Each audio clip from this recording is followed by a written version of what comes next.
की इसी ताकत को कमजोर करने और पश्चिम एशिया में पावर बैलेंस के लिए अमेरिका की ओर से हमलों की रणनीति बनाई गई है।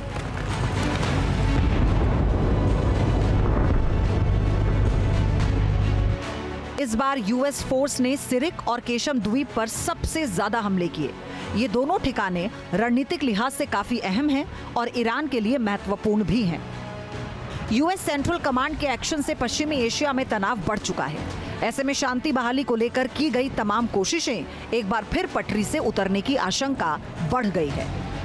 इसके संकेत अमेरिकी लीडरशिप के बयानों से भी मिल रहे हैं। अमेरिका पूरी रणनीति के साथ ईरान को कमजोर करना चाहता है। ट्रंप भले ही ईरान को बैलिस्टिक मिसाइलें बनाने की हरी झंडी दे चुके हों, लेकिन हकीकत यही है कि ईरान की मिसाइलें पूरे रीजन के लिए बड़ा खतरा है।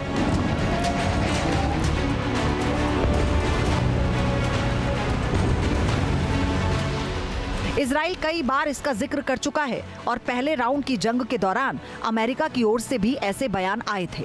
ईरान की एक ताकत स्ट्रेट ऑफ हॉर्मुज पर उसका कंट्रोल भी है। आईआरजीसी ने जहाजों पर हमला कर कर इसे साबित भी कर दिया।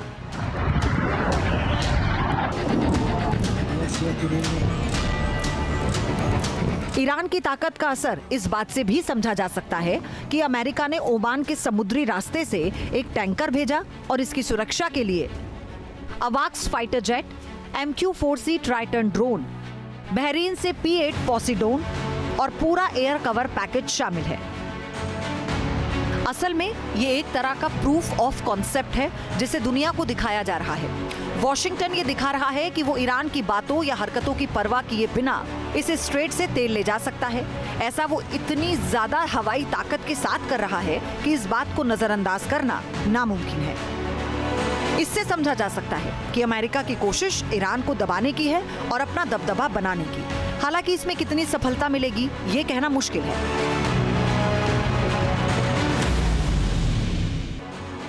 ईरान की असली ताकत का पता लगाने में अमेरिका पहले चरण में लगभग फेल रहा था। इसीलिए अब नए सिरे से रणनीति बनाई गई।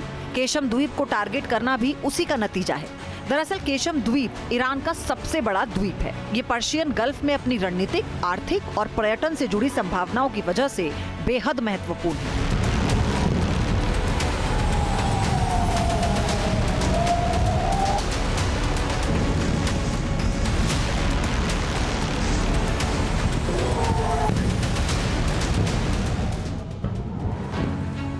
ये द्वीप हॉर्मुज स्ट्रेट के बहुत करीब है।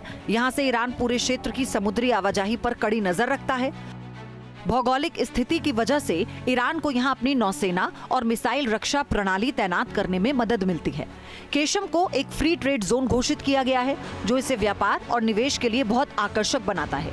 ये ईरान के लिए अंतर्राष्ट्रीय व्यापार का एक बड़ा एंट्री पॉइंट है जो देश के नॉन ऑयल एक्सपोर्ट को बढ़ावा देने में मदद करता है। केशम द्वीप ऊर्जा व्यापार का केंद्र भी है। यहाँ तेल और गैस के कई भंडार हैं।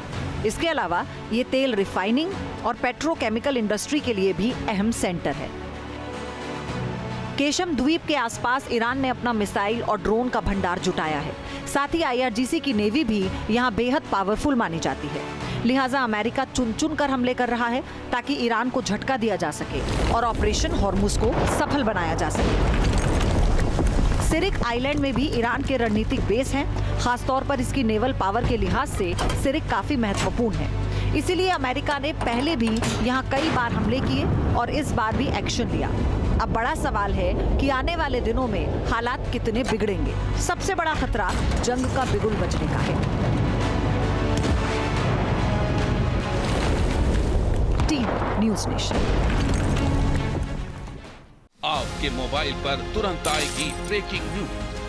स्क्रीन पर सबसे पहले दिखेगी बड़ी खबर। देश दुनिया की हर खबर एक जगह। अब आपके मोबाइल पर तुरंत फटाफट इंस्टॉल कीजिए न्यूज़ नेशन ऐप और रखिए खुद को अपडेट।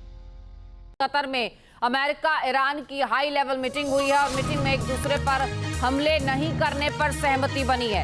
अमेरिका और ईरान अब एक दूसरे पर हमला नहीं करेंगे।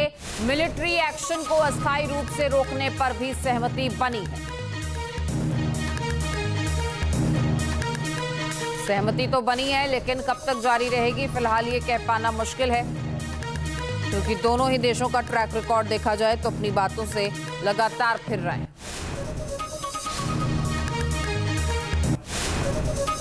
वहीं स्विट्जरलैंड में फिर से होगी अमेरिका ईरान की बातचीत। आपको बता दें इस हफ्ते के आखिर में दोनों देशों के बीच बातचीत संभव है, जहां WSJ ने बातचीत टालने का दावा भी किया है।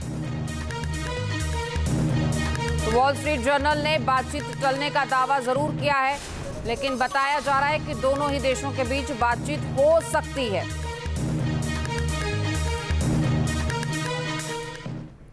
और कुवैत में ईरान के हमले की कुछ सैटेलाइट तस्वीरें सामने आई हैं। दरअसल ईरान ने कुवैत और बहरीन में US बेस को निशाना बनाया था और कुवैत के अली अल सलेम एयरबेस पर हमले से भारी नुकसान की भी खबर है।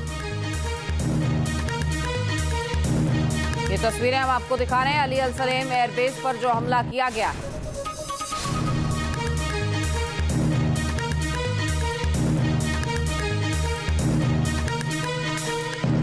अमेरिका और ईरान के बीच तनातनी लगातार जारी है। ईरान के विदेश मंत्री अरागची ने अमेरिका को चेतावनी देते हुए कहा है कि अगर अमेरिका अपने हमले नहीं रोकता है तो इसके गंभीर परिणाम होंगे।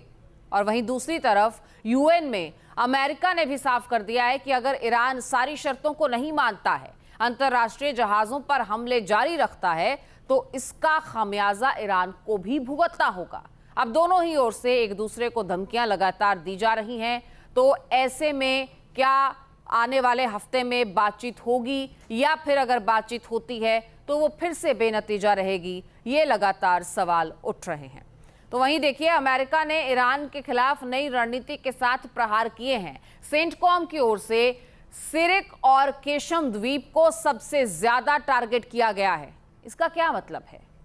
पीस डील के बावजूद लगातार दूसरे दिन की गई स्ट्राइक की असल वजह क्या है, आइए समझते हैं।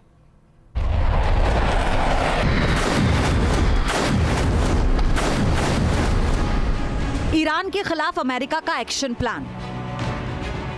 फारस की खाड़ी से ओमान सागर तक बारूदी संग्राम। ईरान की मिसाइल पावर से कोहराम।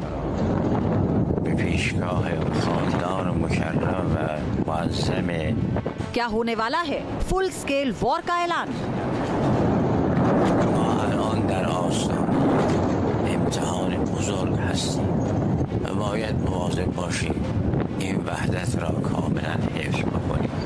पश्चिम एशिया एक बार फिर दहल उठा है। अमेरिका की स्ट्राइक की वजह से हालात विस्फोटक हैं।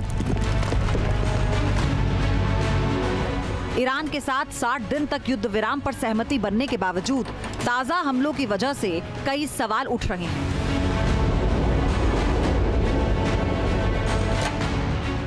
सबसे बड़ा सवाल तो ये है कि क्या सीज़फायर खत्म होने की कगार पर है? क्या अमेरिका और ईरान फिर से जंग के मैदान में उतरने की तैयारी कर चुके हैं?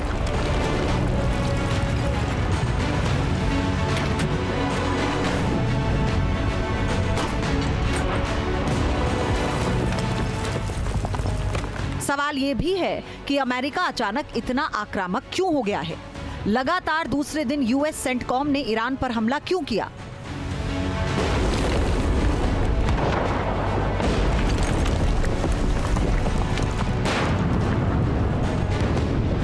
अमेरिका ने हमलों की एक वजह ईरान की ओर से कमर्शियल शिप को निशाना बनाए जाने को बताया है। हालांकि कई एक्सपर्ट इसे सिर्फ एक बहाना बता रहे हैं। दावा किया जा रहा है कि अप्रैल में युद्ध विराम का ऐलान होने के बाद ईरान ने अपनी मिसाइल पावर को एक बार फिर पूरी तरह से एक्टिव कर लिया है। यानी अमेरिका के दावों के उलट ईरान ने अपनी सैन्य क्षमता में इतना इजाफा कर लिया कि वो जंग लड़ने के लिए तैयार है।